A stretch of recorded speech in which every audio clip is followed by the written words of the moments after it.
This 2024 presidential candidate sank his entire campaign in just a few minutes.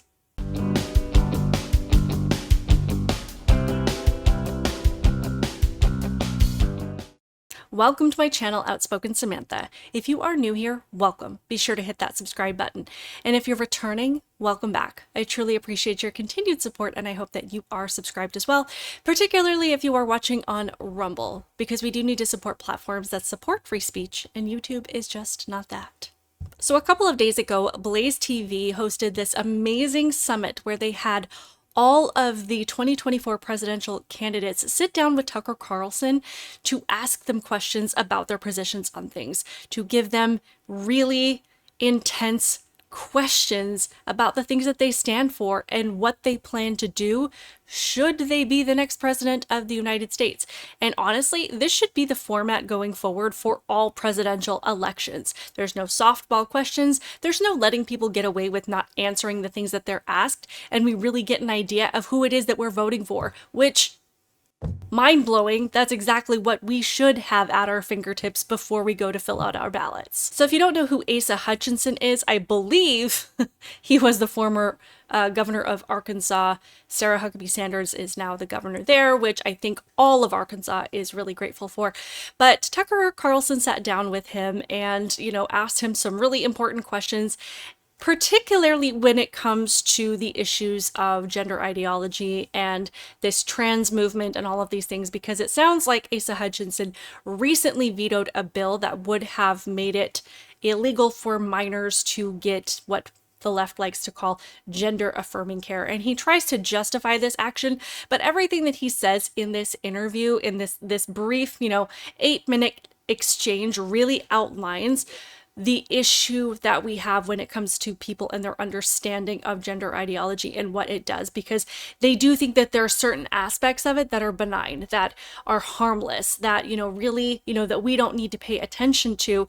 And, their idea that there are aspects of it that are harmless leads to the fact, leads us down the path where we have kids that are now getting hormones and puberty blockers and doing irreversible damage to their body. And it leads them to things like surgery. And before they know it, they're one of these detransitioners wondering why the heck that the adults in the room who understood the long-term consequences of these things didn't stop them at the moment they even started talking about pronouns. So I wanted to go through some of the things that Asa says in response to Tucker's questions and just outline or highlight what I think is wrong, what is wrong with his belief system or his understanding of this issue, because I do think that it is a common occurrence in a lot of these conversations. So let's see what he has to say. I wanted to talk to you about your veto of the anti-puberty blocker trans surgery bill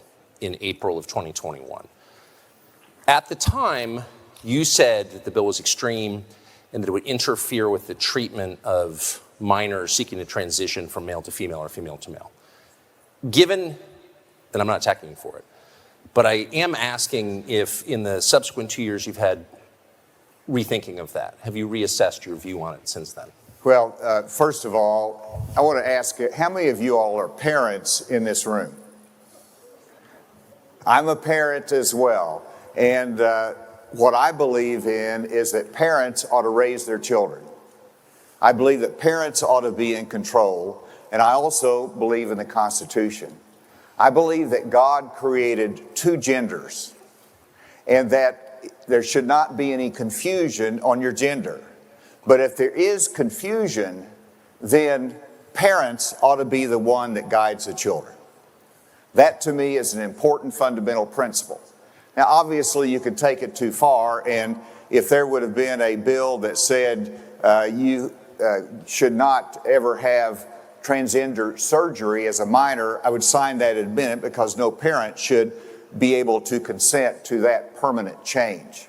But this bill did go too far. It was unconstitutional. It interfered with parents, and so I sided with parents on that bill in managing the most sensitive issue that a parent can face. So before I continue, I would like you to drop in the comments the things that you think that were wrong with what he said there. So he starts out by saying that parents are the ones that are in control and that he voted in favor of parents and that he believes in the Constitution, which I appreciate on its face. Thank you. But we have laws in this country that prevent parents from being able to do whatever the heck they want with their kids. Just because it is your child does not mean that you have free reign over their body and over their mind. And it does not mean that you are allowed to allow them to make permanent and damaging changes to their body that are irreversible. And when he says that he voted in favor of parents raising their children, he is failing to acknowledge the fact that these kids are getting these ideas in their head because of what they are learning in school, because of what their peers are telling them in school, because of what their teachers are teaching them in school. Because when they walk into the classroom, they see a giant pride flag hanging from ceiling to floor, and they are surrounded by books teaching them about pronouns and teaching them that the doctor guessed what their sex was when they were born. And so they're coming home with these ideas that they would never have had otherwise, and that is taking the control away from the child and away from the parent, because now you've put the parent in this position where they're not entirely sure what it is that they're dealing with, and they're struggling to understand whether this is something that naturally and organically occurred in their child, which is likely that it did not, or if it is something that they are being influenced to believe. And unfortunately, these activist teachers are taking advantage of the fact that there are so many parents that don't understand what this issue is about. And these parents are believing that something naturally developed in their child that actually was the result of that teacher's influence. So there's nobody in control here except for the trans activists that are preying on both children and parents that don't fully understand what is happening. And so many parents are the ones that are victimized by this ideology, that once their kid is in the throes of it, once their kid comes home with that initial, like, I want to change my pronouns, or I want to start, I'm a boy that wants to start wearing dresses, they are already on that path, and they are already being led towards activist teachers or activist counselors or activist doctors who are just waiting for them to show up with that child and set them down this path toward the things that are going to be permanently damaging to their mind and to their body. And then he said he would have been willing to sign a bill that said that he would ban the surgeries, but would have allowed for the hormones and the puberty blockers, because he clearly hasn't done any research into this issue and still believes that hormones and puberty blockers do not have permanent effects on children's bodies. So again, we have a lot of people that are taking just really misinformed positions on this subject. And I would like to see somebody who says there are two genders, there are two sexes, they're male and female, and that's it. And it is our job to protect people from predatory practices that are going to damage them, especially at an age where they cannot possibly understand the long-term implications of deciding otherwise. And I believe in a limited role of government. And so, if I don't think that California ought to be able to tell parents, you need to have gender-affirming care for the children. The government should not do that. And in the same way, let's keep the government out of it unless it's that extreme case, and let's let parents guide the children. I stand with parents. And amen for standing with parents, and I think everyone in the room would agree with that. But the reason I asked the question was not to bring up a sore subject, which I know that it is, but to ask if in the subsequent 2 years, you had said that you drew the line at castration of physical altercation of a child's body because it's permanent. But in the subsequent 2 years, I think we've learned that hormone therapy for prepubescent children is permanent. It changes the bone structure, it changes the brain of the child. A lot of people believe, including me, that it destroys the child's life, but it is permanent. It's not reversible. So given that and the standard you just articulated, do you have different feelings? I mean, this is a permanent change we are making to a child. Why would we allow that if we don't allow surgery? Well, permanent change is one issue, but also hormonal treatment is a different issue and can be a different issue. And whenever you look at the bill that I vetoed, there was not any grandfather clause in there. Again, I respect legislators that have a different view, but I think independently, I think of the parents, I think of the Constitution. It just shows how misinformed he is on this issue when he says permanent change is one issue, but hormonal treatment is another issue.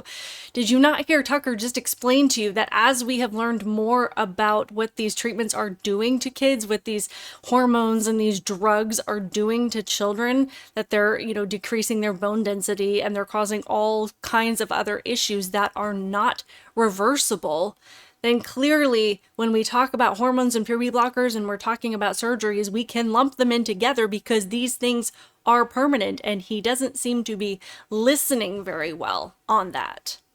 And when he says that he respects legislators that have a different view and that he thinks independently, it's not just about a different view on things. It is what has been scientifically proven. This is what data says. This is what all of these kids are experiencing as they are taking these drugs. So I don't know if he is just intentionally ignoring this issue and pretending that it's not a thing, or if he is ignoring the numerous stories of kids that have come out and said that their bodies are permanently harmed and damaged and they are going to be permanent medical patients for the rest of their lives because people like Asa Hutchinson refused to put in protections for them.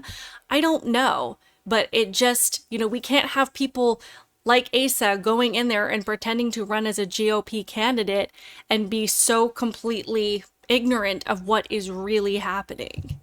But how is it treatment? I guess that's my question. If you have a child who says, who's born a boy, I want to become a girl, he hasn't gone through puberty yet, he's say 10. Is it treatment to prevent him from going through the natural process of adolescence? How is that treatment? It seems not like treatment. It seems like something else. Well, you have to, Tucker, I hope that we'll be able to talk about some issues. I know that. Well, this is one of the biggest issues in the country, and I think every person in this room would agree that it is a central issue because these are children who are being altered permanently, and you can defend that alteration, that change, if you like, but there's really no debate about whether or not it's permanent. And so I think it's fair to ask you in a calm, rational, and I very much hope polite way, why you would support that. It's not treatment because going through puberty is not an illness. And then for him to say, well, I hope that we can talk about some actual issues. This is a massive issue, whether or not the trans, people that actually identify as transgender still make up a very small minority percentage of the population. This is still something that is literally being infused into everything that our kids consume, into their toys, into their cartoons, into their movies, into their entertainment, into their content, into their books. Everything. This is specifically being targeted at kids. Or did you miss the march through New York City where people were chanting, we're here, we're queer, we're coming for your children? This is something that is affecting everybody. And as parents, we have to be so, hypersensitive to every single thing that our kids watch because these messages are just being pushed into everything that they can see. If there is a way for the left to get this in front of your child, they will find a way to do it, which means it has the massive potential to literally affect every single kid in this country. Not to mention, this is actually something that a lot of people on both the right and the left are unified on.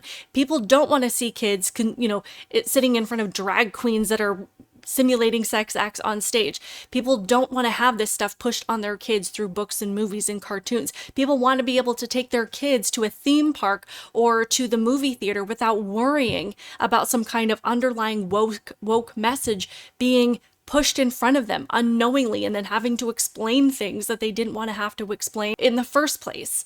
Like, there's no way to escape this, but a lot of people on both sides are saying enough is enough. So you have to be firm on this issue, and you can't be afraid to come out and say, I believe in two sexes and two genders, and this is the position that I am going to bring with me to the White House. And we're going to talk about people like Rachel Levine getting out there and saying, and pushing ideas like puberty is some kind of illness and it needs to be treated, or pushing, bringing people into the White House that have, mental illnesses like Dylan Mulvaney.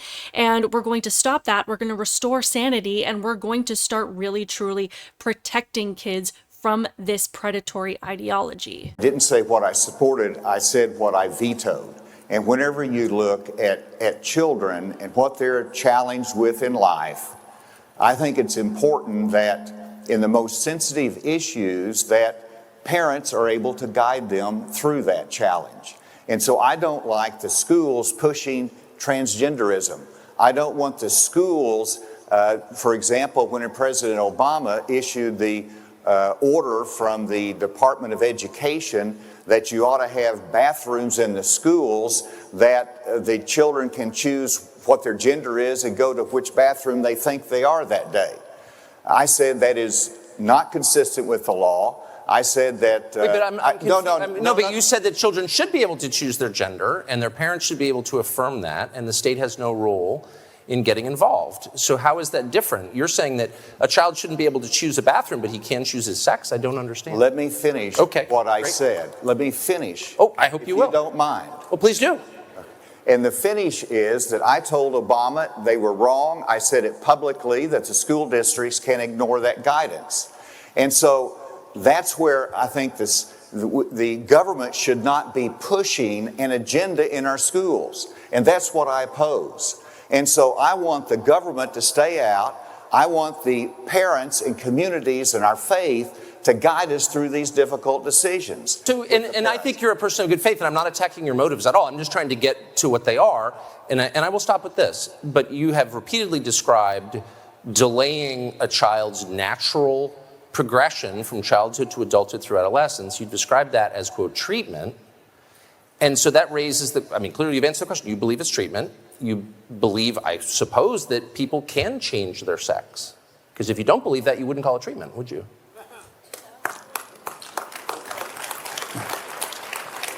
Well, God created two genders, and that's what I have stated.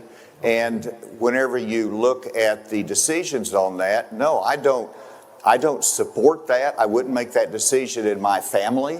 Anyway, I do appreciate him acknowledging that this stuff should not be pushed in school, that it should not be pushed, from the government, and I appreciate that, but it is so prevalent in so much of society that we do need some kind of barrier at some point to say, regardless of what your child has been influenced to believe for whatever reason, it is still not in their best interest to allow you to permanently alter their body in any way. And just because you would not choose that as a parent does not mean that it is an appropriate choice for any parent.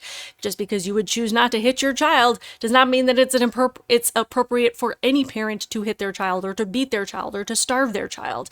There's a lot of things that we put in place to keep parents from being able to do things that are harmful to kids because kids are not mentally and psychologically developed enough to understand the repercussions of these decisions, or to stand up for themselves, or to stand up to people that have more power and that are bigger than them. So I just wanted to focus a bit on what he said in this whole conversation, because to me, again, it just speaks to how, I don't even know if misinformed is the right word. I think people really deeply misunderstand this issue, because the fact of the matter is these kids would not have these ideas in their brains. They would not even think to question their gender or who or what they are if there weren't adults in their lives that were telling them to do so. This is why you can have a leftist family that has, 3 kids that are all some kind of queer identity, and then you can have a conservative family like mine where none of my kids have any idea what any of that is, and they are perfectly happy and healthy. So it really does come down to the belief system of the people around them, which means these kids are being led to believe that they have a condition they don't have. They are being led to make decisions that are not based on, their own organic and natural mental development or their own desires, which is going to lead to intense, serious regret when they get older and wondering why the adults around them didn't stop them. And it is our responsibility to put barriers in place to say, regardless of what society says and regardless of what society has normalized, we are still going to stand up and say that this is not okay.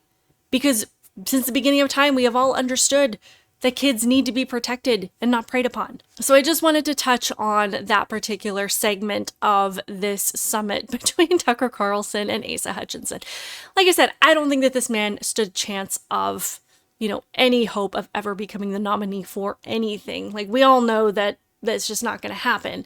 But I do think that some of the things that he said were indicative of, how deeply some people truly misunderstand this issue. And I don't mean that to be I'm not condescending or talking down to people. It's just the fact of the matter. I see so many parents that are impacted by this issue when their kid just comes home one day and says that they want to change their pronouns. And so many parents have never even heard of what that means, or they don't know what their kid is talking about, or they don't know anything about gender ideology, and they're blindsided by this, and they just, they end up just going along with it because they think that that's the only answer. So I'm addressing what Asa Hutchinson is saying, because I think that he has more information than some people, but I still think that he is deeply misled in this idea that kids are naturally coming to these conclusions about their identity on their own, that this is an organic development in some kids, and that if, you do happen to have a kid that comes home and says that they want to change their pronouns, that must be absolute, that must be what they really want, and therefore, we should be able to do whatever we want with these kids at that point, which is completely ridiculous. So anyway, let me know your thoughts on this in the comments below. I would love to hear it. I highly recommend going over to Blaze TV and watching this summit. I know there's one big long video that's like 8 hours long, but then they have different highlights of the different candidates. You can watch, the ones that you do want to watch in full, or even just pieces of it. But again, I love the format. I think that this is the most transparent format that we could have, when we can hit these candidates with the hard questions and not let them get away with not wanting to answer it, or to sidestep, or to, expect to talk about something else if they haven't fully answered the things that we want to hear from them. So I thought it was pretty cool. But thank you for watching, and I will see you in the next one.